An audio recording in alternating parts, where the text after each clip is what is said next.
Okay, so this video is going to take a look at materials.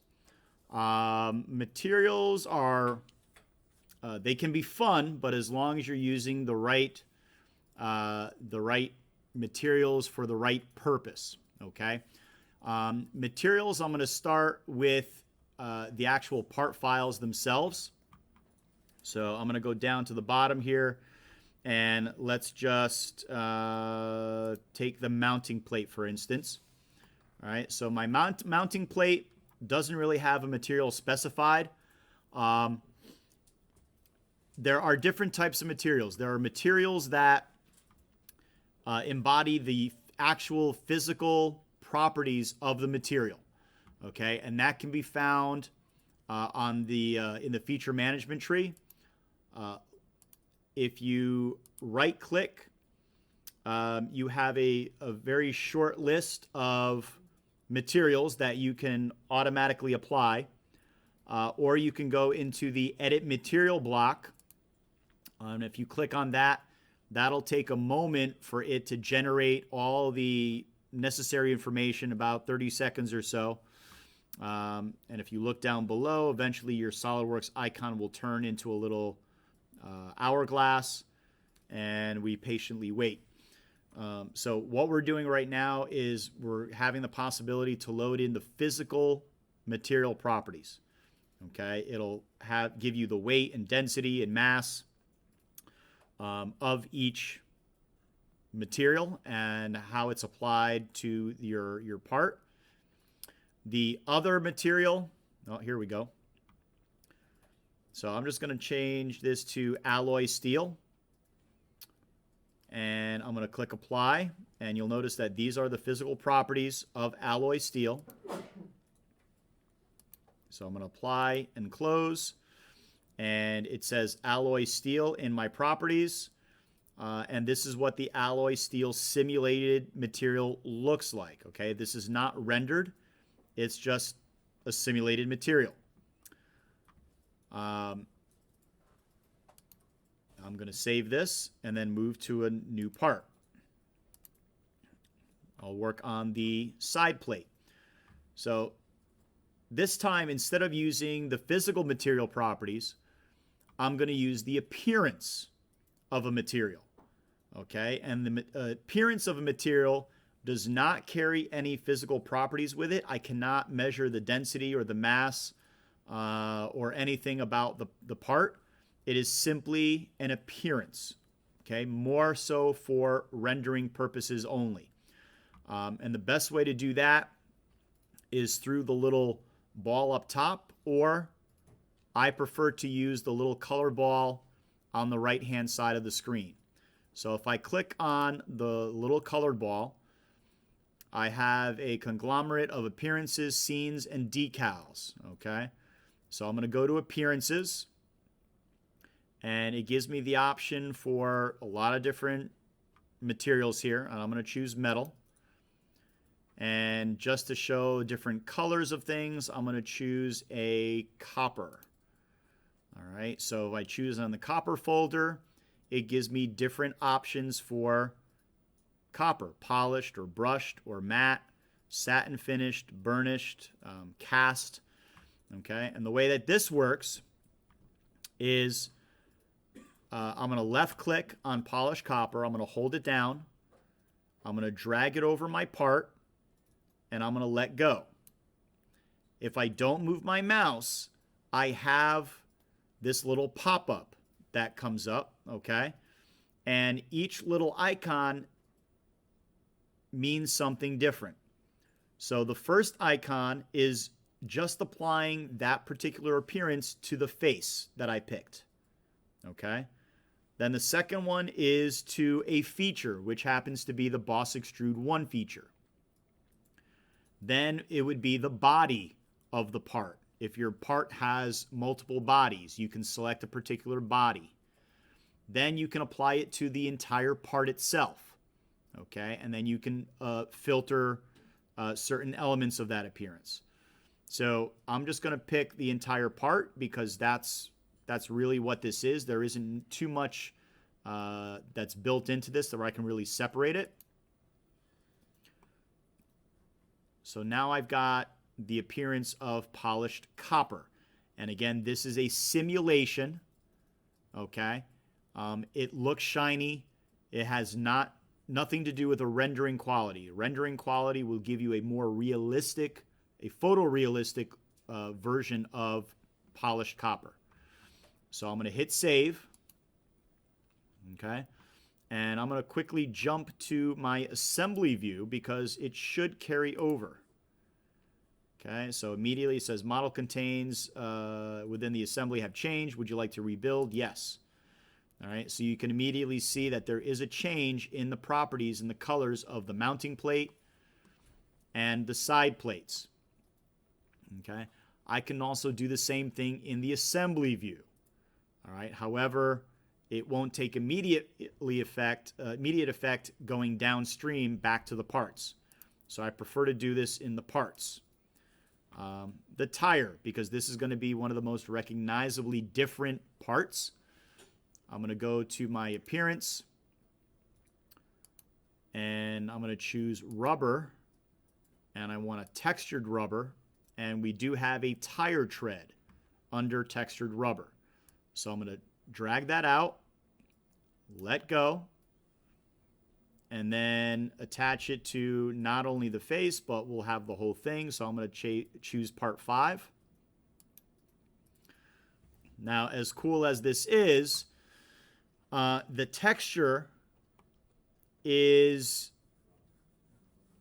really kind of in the wrong view. Okay? So this has to do with mapping. All right? And mapping the texture appropriately. I mean, if you didn't know the difference, you would just say, oh, yeah, that looks cool. All right? But this should be mapped in a slightly different way. So what I'm going to do is I'm going to go up to the little bar up here for Edit Appearance. And this gives me a little bit more options to play with the scaling. Right? So I can click on the scaling of that texture. And I can rotate about. So in the properties, I'm going to change the mapping. And it has these presets. Some of these presets are not, ideal, but we can play around and see what options we get. Maybe planar, cylindrical, spherical. Maybe cylindrical. Let's see if we can mess around with the cylindrical. So here,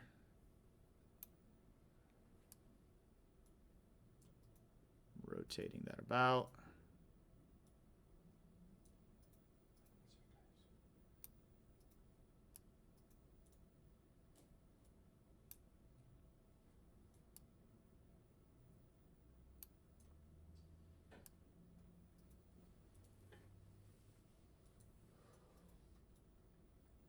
Trying to get it to work the right way.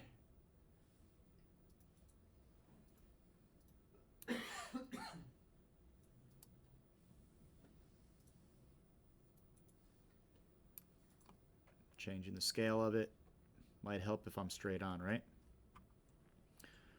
You can do resets and other readjustments. Yeah, it doesn't look too bad. Rotation. 180 degrees. That doesn't look too bad.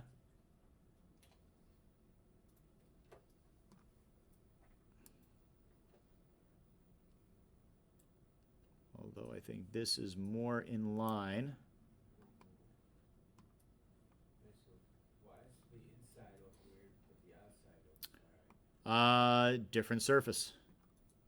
Right, different surface. So sometimes you just have to play with this. Again, this one is all a little weird.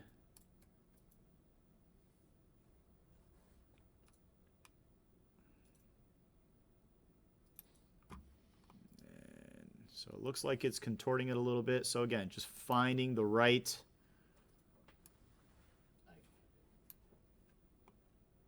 that sort of works.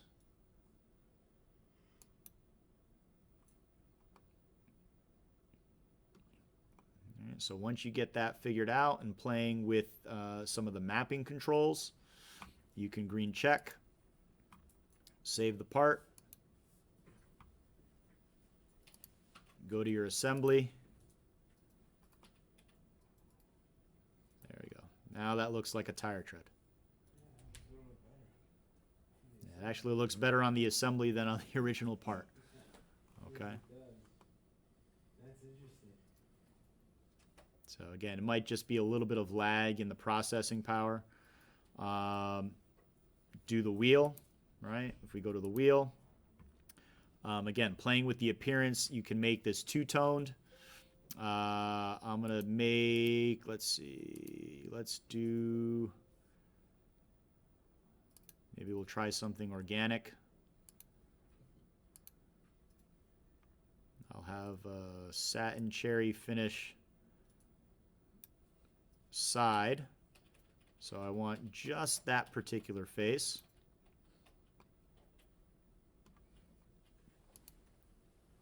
And do the same thing on this side, let go, and have just the face.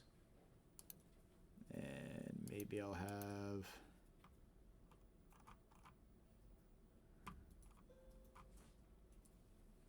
$200 cash wheel right oh yeah, stonework, why not? Brick, Old English brick. All right, so it recognizes the mirror.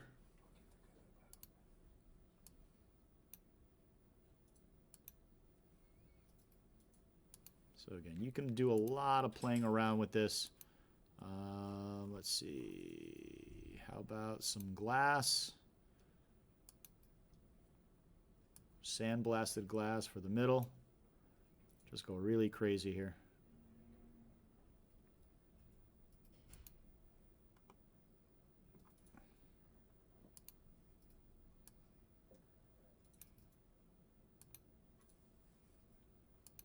Maybe the inside, even though we're not going to see it.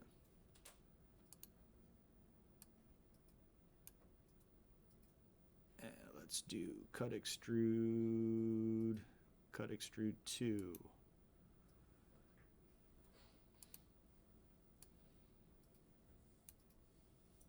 Circular pattern. Okay, so we'll save that, as silly as that is.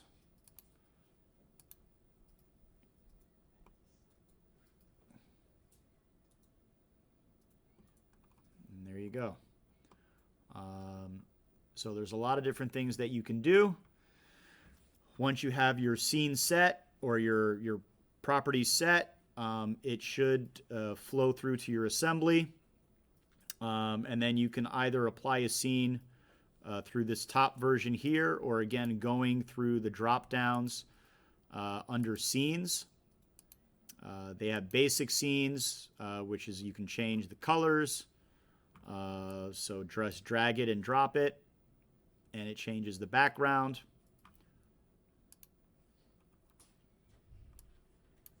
Change the lighting scheme. Various studio scenes.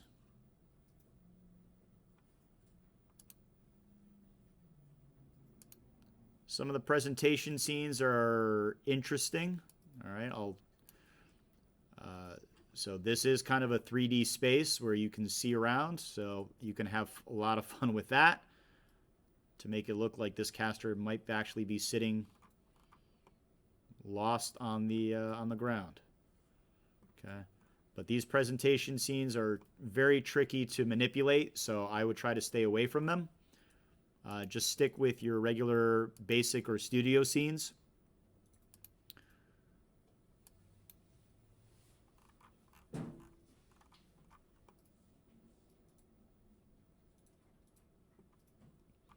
And then the final piece of this puzzle, which can also be a lot of fun, is adding decals.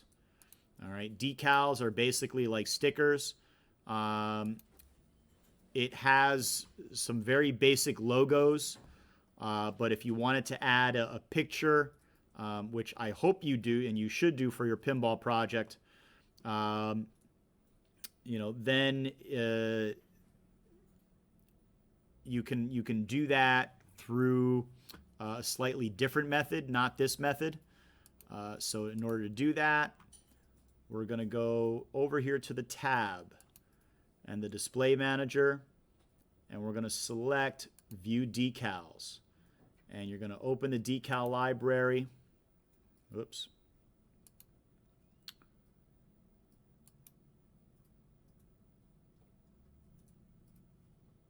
No, where is it?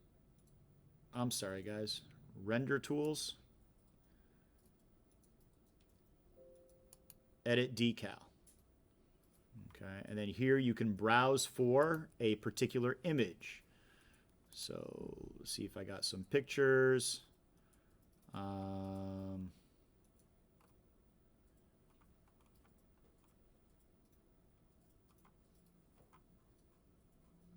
you go. Here's a boat, a picture of a boat that I took in Greece. And basically I'm going to left click to throw that image on there. And I can use the handles to kind of turn it.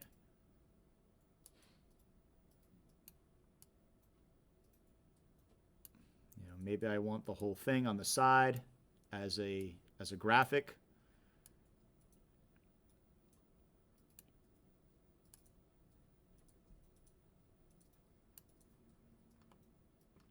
And I'm going to green confirm it. So I've just added a sticker or a decal to that one part. All right, so it's a nice fun way to decorate if you don't have materials. Like I said, for your pinball projects, I'm expecting graphics to be added to make them more interesting. Okay, so this is the quick nitty-gritty on materials. Again, if the easiest way to add decals is up through render tools. If you don't have render tools in the very beginning, the way to get render tools, let me slide back a little. The way to add render tools is to go to SolidWorks add-ins, and then you're going to select PhotoView 360. Okay, and it should take about a minute or so for this to load up. And then once this loads up, you'll have a Renders Tools button in your ribbon. Okay, so that finishes up materials.